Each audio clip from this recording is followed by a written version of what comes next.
Lester's not here. He's calling 911 right now. Oh, fuck. This is really bad.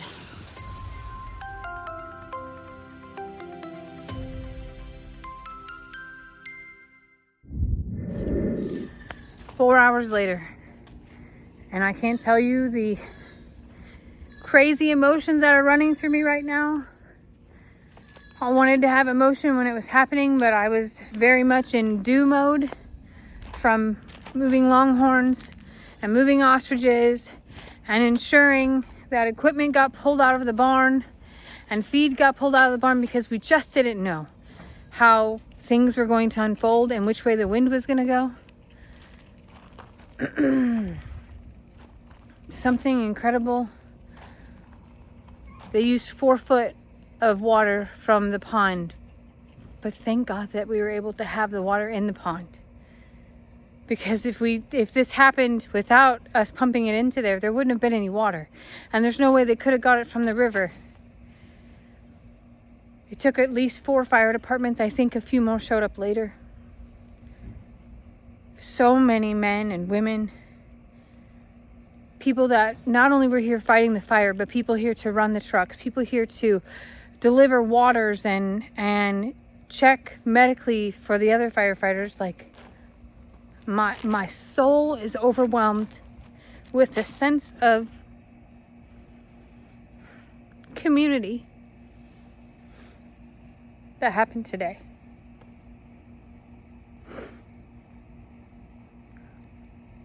I'm thankful I was here. If it would have happened yesterday, I wasn't even here yesterday. And it just, thank God everyone's okay. Thank God. Just get my drift. Like I said, my emotions are like all over the place right now.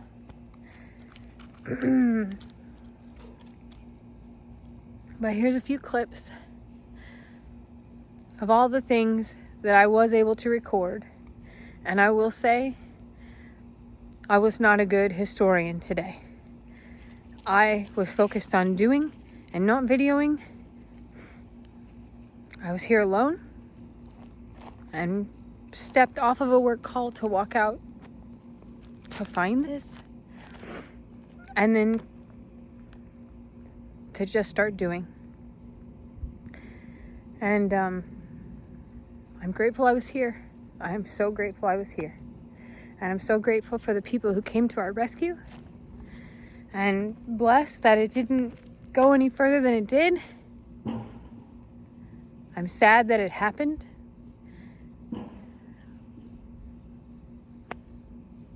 You get my drift. So here's a little rundown of what went on. All right, current state, moving everything out of the barn and moving it down the road.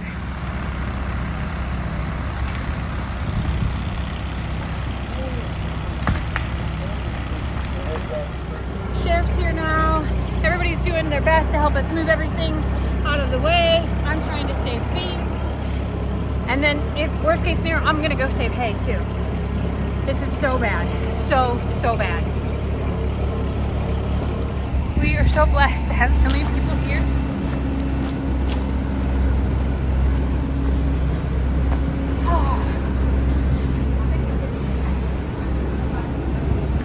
So we're on truck number 4 right now, and they're getting it under control, it seems. I don't want to. We owe these people so much. We owe Mr. Wilbur so much.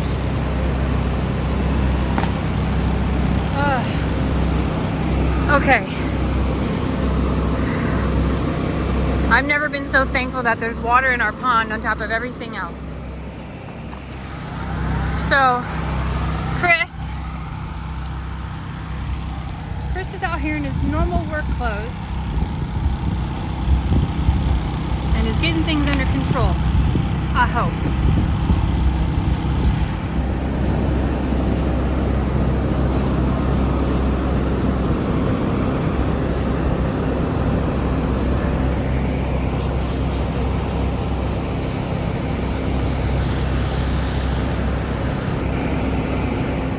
I'm gonna do a quick animal check and just verify things are okay inside. Everything seems to be okay. We have a metal building, a metal roof. Appears that no one knows the difference in here. That's good. Okay. Goats are okay. Baby calves are okay. Those goats are okay. Holy. Okay. So things are looking a little bit better so far. Okay. So we're not seeing any active flames anymore. I'll tell you what. But I know it's not completely done. I know that anything can reignite because we are in the driest situation that we have ever been in. Ever. And there are 3 fire departments here at least. Maybe 4. My God, we're blessed.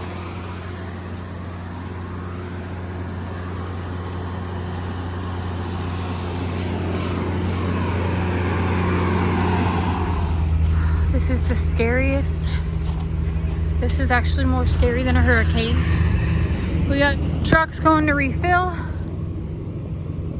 I got all the feed out of the barn. I did not move the hay. They told me that they think it'll be okay for right now. But I have the tractor ready just in case. Oh. I did not even realize that there's human beings on this side as well.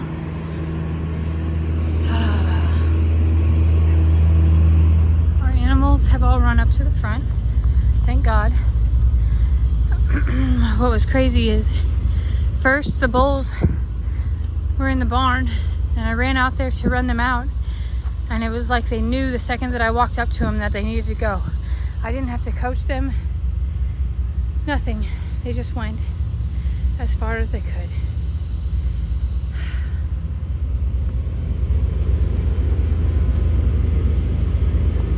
There are still some flames that are coming up in hot spots, and this isn't over. But the 50-foot flames and the 100-foot flames seem to be gone. Please say a prayer. Lester's home now, and he walked up to go see what's going on and talk to people. I am waiting for the people who are on the back side of the fire, back in the woods, to come back around to grab drinks for the people that are fighting it back there. We're so blessed. We're so blessed.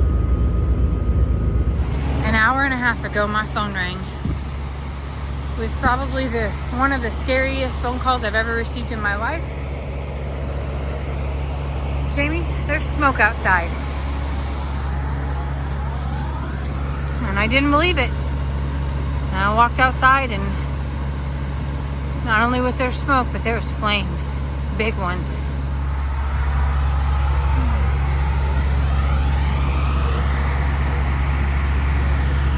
Owe them so much. So much. And we owe Mr. Wilbur so much. They're working so hard. So hard.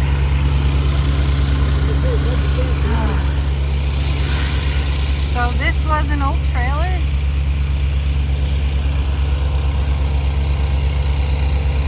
This was a very large pile of stuff. And that is how high the flames got.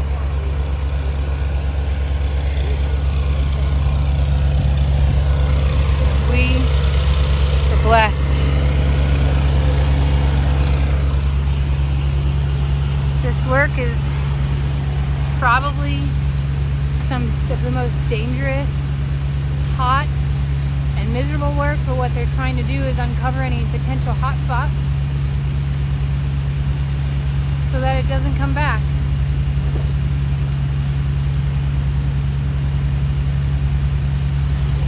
It's an hour and 45 minutes since the minute that I called 911. We've had a total of about 10 fire trucks in and out of here.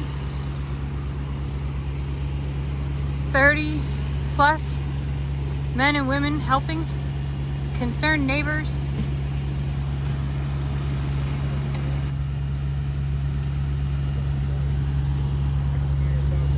just don't have the words, to be honest with you. This is the relief mobile right Fire here. department relief guy here with my Dutch pepper carry-all. It looks good, babe. Looks good. It's a pretty traumatic afternoon. I want to point out that this property back here, that where the fire was, it connects to Longhorn Lester's, but there's always been trees and brush in between here, which is why it's never really been seen. So, things that I showed in the video, you're probably wondering, like, what the heck is that? Well, it's not ours.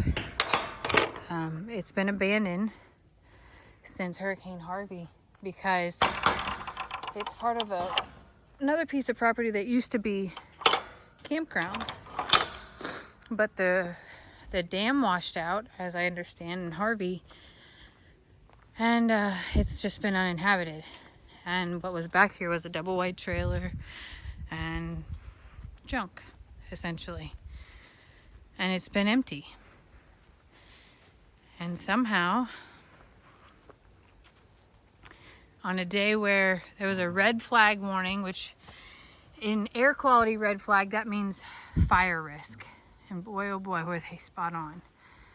It looks terrible. But there were 2 boats here and a trailer, apparently. You couldn't see it because of all, it was just as thick as this, but everything here burnt. So, man, the smell is something I'm probably not going to forget. It just smells just crispy. There's another road that goes back up in here, and this is kind of the backside to that campground. Apparently in the old days, like way back in the 70s, this was hip hop hopping in, and this was tennis courts, which is why there were, see that concrete right there? Now, our neighbor Kenny told us all of that. We have no idea and didn't know much about anything. But the flames went higher than those treetops right there. And let me tell you what, those are some tall treetops. And I got some video of the flames just going crazy. I did not capture on video when things were exploding, whether that's propane tanks that were over here or who knows what. But God, we're so blessed. We're so blessed to know that this is it. Our trees clearly took some heat.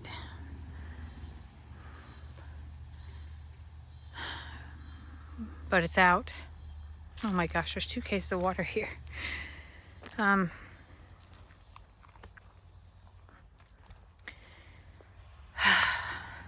This is just one of those things where I don't have a lot to say. I'm just thankful. Really thankful.